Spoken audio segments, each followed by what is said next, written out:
As ever, we have Laure Jackson with us, talking about all things sensory. Hello, Anne. Hello, good to see you. And you have a different background today. Yes, all my things have gone into storage. Hopefully, planning permission. God willing, we will have a brand new clinic, a great workspace, a great Zoom space. Really be able to meet sensory needs in a much better way. But they're all in storage for now. Yeah, well, change is good. It's happening, but it's fine. We'll adjust. It's okay. Right. Let me jump in with a comment that came in from Mary from Montana in the USA. Anne is such a joy. One cannot help smiling just listening to her. And yes, her laughter is the cherry on the top. Good, informative interview. Looking forward to next week. Bless you, Mary. That's all I can say. Right, let me jump into a question. Why is it that music can help us to remember certain events from the past and bring a smile to our face as it does? What is going on for that to happen? I do like it, but I'm just wondering why music can be such a powerful memory reminder. Yeah, I just love the way that our brain is so connected. And it had to be designed as it was right from the very beginning. So like we're made human, we're designed as fully human. And we have the neuronal networks that fly around the place are phenomenal. And the interconnections and the way that the neural pathways go are utterly, utterly amazing. And I don't even know the half of it. And I think it's a beautiful thing. There's always more to find out about our design, how we're made, how things actually are. But yeah, we have all our sensory systems go into that limbic system. We've spoken a bit before the way that smell goes straight in to where you've got the amygdala, the hippocampus, a lot of those main memory areas within the limbic system in the very center of the brain. But the lovely thing about music is that there are so many emotions that we attach to music. And if music didn't move us in any way, then we probably wouldn't connect too much to it. But if we have associated a pleasurable experience or a negative experience, just the memories that go along with it. There will be memories that will link in and that will link back to that limbic system and bring things straight out again. But when it has a deeper emotional connection, then it is so much more powerful because you remember the emotions that go along with that memory as well. I do remember that when Jo was training to do a particular job, she had to read a lot of pretty unpleasant stories about various people as part of her training. And at the time she was listening to, it was Dido, I think, an artist. And she listened to lots of Dido back in early noughties or something. And it was years later that we put Dido on and she turned it off and she said, I can't listen to that. Because I'm remembering all the stories that I was reading about as part of my training for a job. Yeah. And that was in the background. So it's taken she quite likes it again now, but it's taken nearly 20 years to undo that, well, not undo the memory, but to not have that such a strong negative reaction. Yeah, absolutely. And that's a lot of the work that I do with those who are adopted or who've had trauma in their lives. And because so much of trauma is connected to sensory experiences, what they've smelt when the trauma's happened, or what they've heard in the background, or the anticipation if a door creaks or a floorboard creaks, or if they've been touched in a certain way that wasn't very pleasant, that unpleasantness absolutely is tied to those memories. So even if as naively as we might do, or with not even thinking, we play certain things, there are certain sounds, there are certain smells, and then we have these massive responses in children in particular, because it's more the traumatized children that I work with. And we see these massive responses and we just think, what was that just triggered a really big meltdown, a really big explosion of behaviors that's really not nice for them, not nice for anybody else.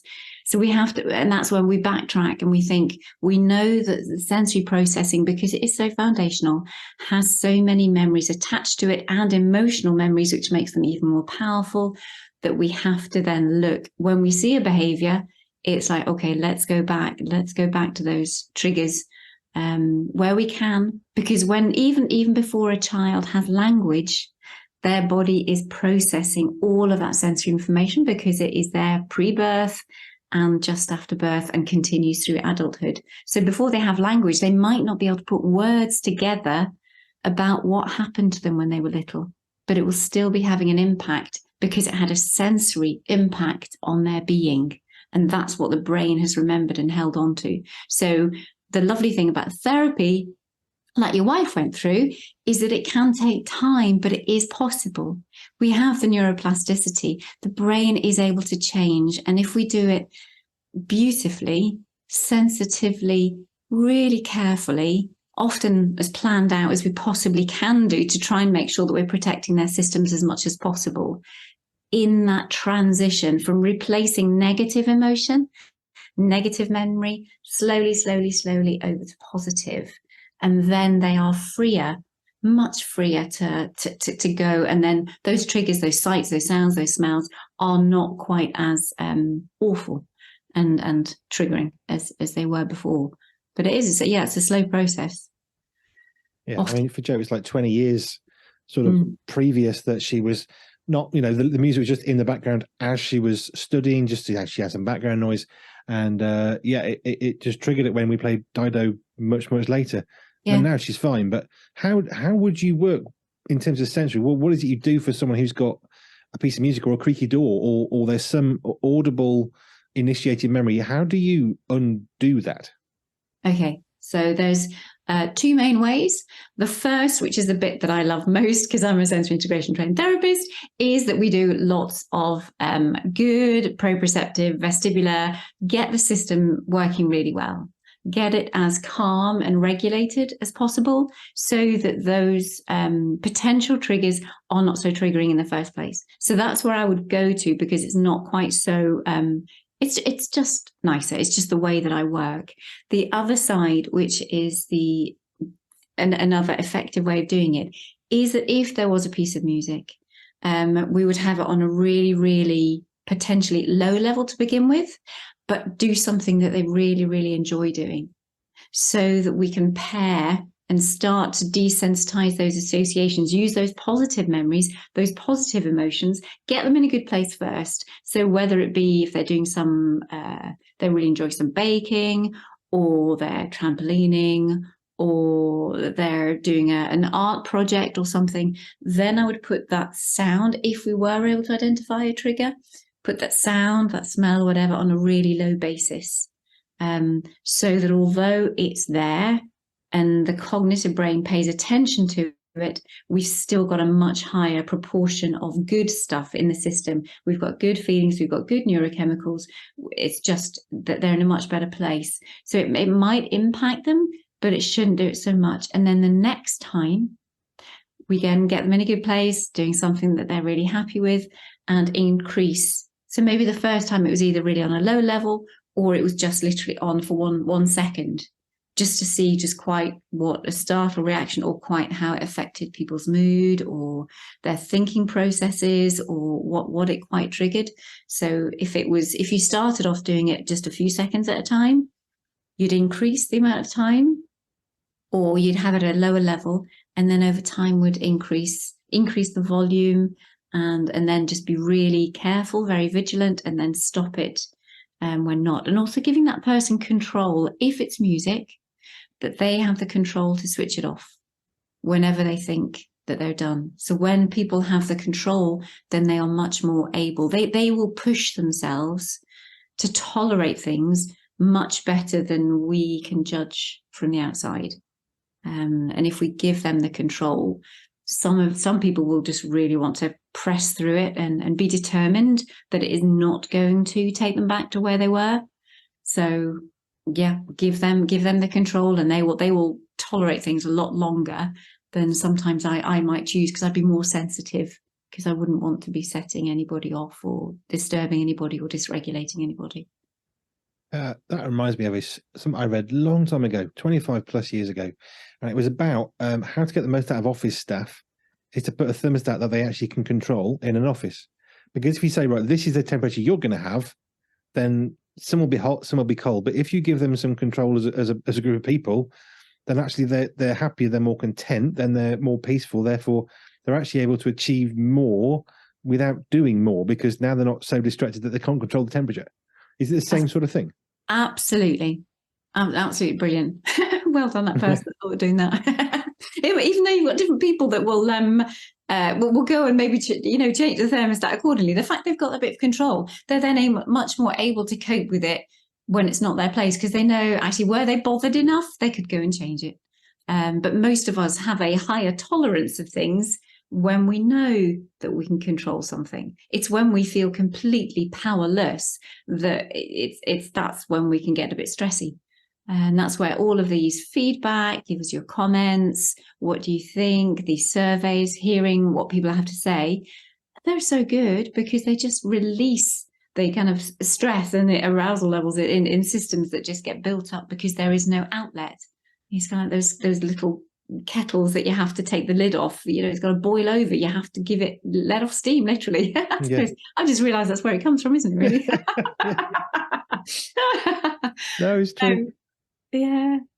Right. And one of my favourite phrases, actually, I do have to say, one of my favourite phrases, especially working with parents is, we are in charge, but they are in control.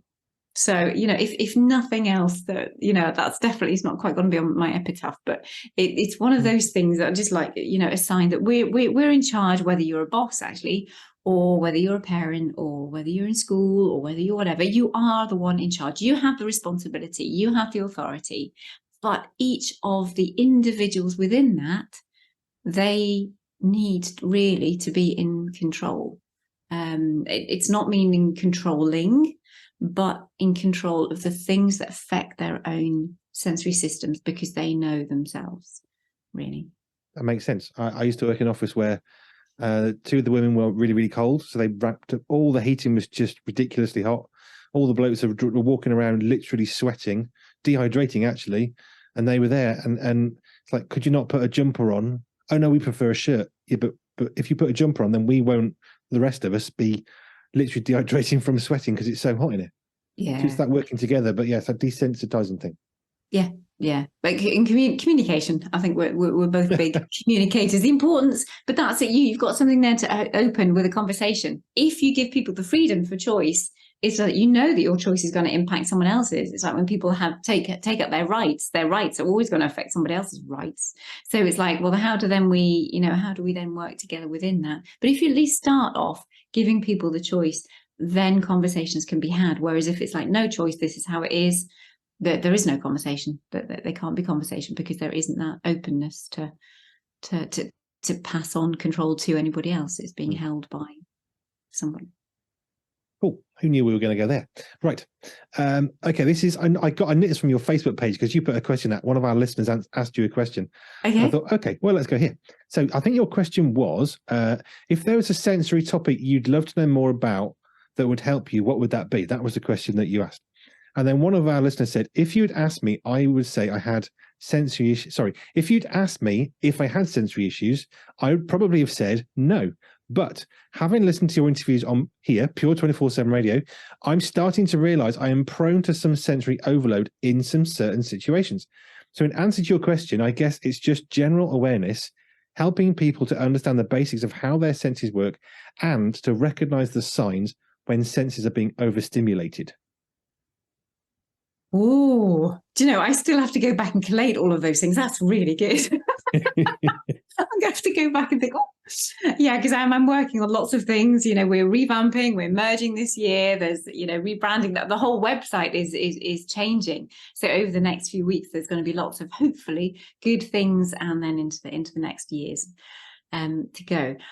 So what I've picked up, if I've picked up correctly, it would be more like the signs of overload. Would you be? Yeah, I didn't think I had them. And then I'm realizing, having listened to you, that actually sometimes I probably do have overload in certain situations. Mm-hmm. What overload does more than anything is set off the sympathetic aspect of our autonomic nervous system. So yeah, the sympathetic nervous system will increase things like heart rate might increase. So you'll start to feel potentially a little bit more anxious when the heart rate increases. You may start sweating, although that would definitely be more on the extreme, but you might notice a difference in that, or your body temperature, might rise a bit, and you'll notice you're a little bit warmer than you were, even if you're not actually starting to sweat. You might notice, well, you probably wouldn't, but other people might notice your pupils might dilate more. What are the other signs and symptoms? Definitely feeling more on edge. That whole sense of peace and calm and relaxation, depending where your baseline is. Definitely it plays a big part in anxiety, massive part in anxiety. So you might start to forget things because of the impact of the stress in the system. So forgetfulness, heart rate, starting to sweat a little bit, certainly feeling a little bit more increase in temperature. Yeah, you might feel more fidgety and more on edge. I think those are likely to be the things that, being a bit quicker, a bit sharper, a bit more snappy as well in responses back to things. That all goes along with anxiety. That goes along with just being a little bit more highly aroused. Yeah, it'll be interesting to see if he comes back and says, yeah, those are the things that I would see, and also to hear if anybody else has anything extra, if they particularly react in a certain way. I'd say they're the typical ones, but it'd be really fascinating to see, because it always is. If anyone else recognizes what are those subtle differences that happen in you that make you realize that actually, yes, I am moving into sensory overload. So one of the things that Joe had the other day, they had some training and there were far too many people in the room. So she started to get quite hot, because literally it was hot because there were, more bodies than the room could cope with. And as that temperature rose and the people were in there, she was struggling more and more. Now, she kind of got through that, as she would. If that was me, I'd have been clamoring for the door, because the heat would rise, I would not cope. And with too many people in the building, I can't get out the door. Yep. Although I'm in no way claustrophobic, all of a sudden I become claustrophobic, because I don't want to be unable to leave the room because it's too hot, and that heat then start to really get at me.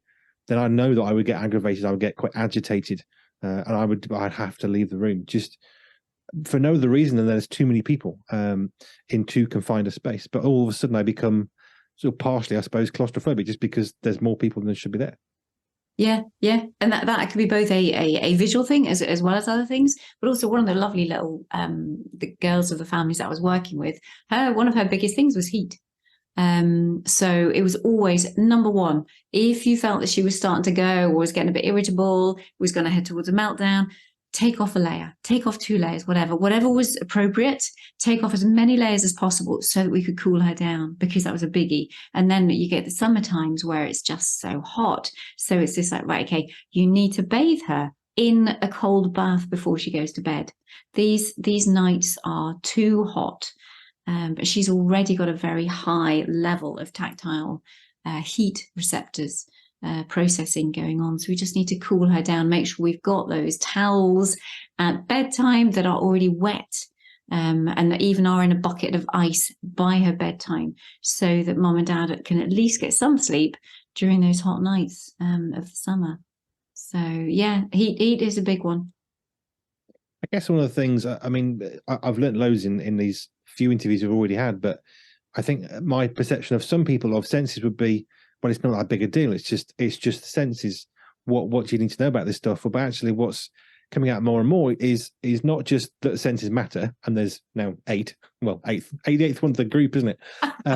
But actually, when we start to understand our senses, we can start to understand how certain things can trigger us in order to minimize the effect of that, and we can actually improve. And sometimes it can be so simple, can't it? It can, and that is why. Okay, obviously I'm going to be biased, but why I love my sensory super system, because we spend like the first weeks, we don't look at management, we don't look at treatment, we don't do anything. It's about who are you, how is it you function, what is going on in each of your senses, because they are really, really important. And I love having this opportunity to speak to people, because the more people that recognize how important and how powerful and how fundamental those really simple, basic senses are, then we have a choice of really helping. We have the chance of really helping people. Whereas certainly for the first almost 20 years of me being a therapist, I was very much, if I wasn't in an area where people knew and understood sensory integration processing, I really was just kind of like, who are you? You're a bit kind of weird. You're a bit kind of mad. So it's an absolute delight to be able to explain this, and for other people to start recognizing that actually sensory processing is huge, and it is important, and it is worth taking the time to understand and assess ourselves, no matter who you are. Just have a real deep understanding of who we are. And then obviously for those who we know are impacted, then we really need a deep dive and a deep assessment into their needs. And I think that's what I'm sort of thinking and seeing as we're going through this is we can talk about mental health. We understand mental health is important. Okay, we need some time to ourselves. We need to read a book. We need to drink water. So we understand our mental health, and we understand these things slowly. But actually, sensory health is a part of our health, right? But unless it goes wrong, or you've got someone who's particularly sensitive, it may be something we just disregard, like any other part of the health. We assume it's all going to work, so we have a stomach problem, and all of a sudden, oh, what's wrong? And now we go and see a GP. Okay, you've got a problem, and we can deal with that. But until it happens, you expect it to work and to keep working, and then all of a sudden there's a problem, and what do we do? Yeah, absolutely. So here we have sensory health coach. Cool. Just give us your website then, so people can get hold of you if they wish. Laure Jackson. And I obviously, when I say that, people have no idea perhaps how to spell Laure unless they're French, but ANNELAURE and then Jackson. That's a good old British surname, isn't it? Cool. Thank you so much for your time for another one of these. Again, we'll get this out on video. If you've got any more questions for Anne, you can email us here in the studio. hello@pure247radio. hello@pure247radio.org. We'll pass those questions on to Anne and ask them on air. And you can be as anonymous as you wish, as you mostly are, which is fine. That's wonderful. Thank you, Anne, for another time. It's brilliant. See you soon. Bye. Have a great rest of your day. Bye-bye.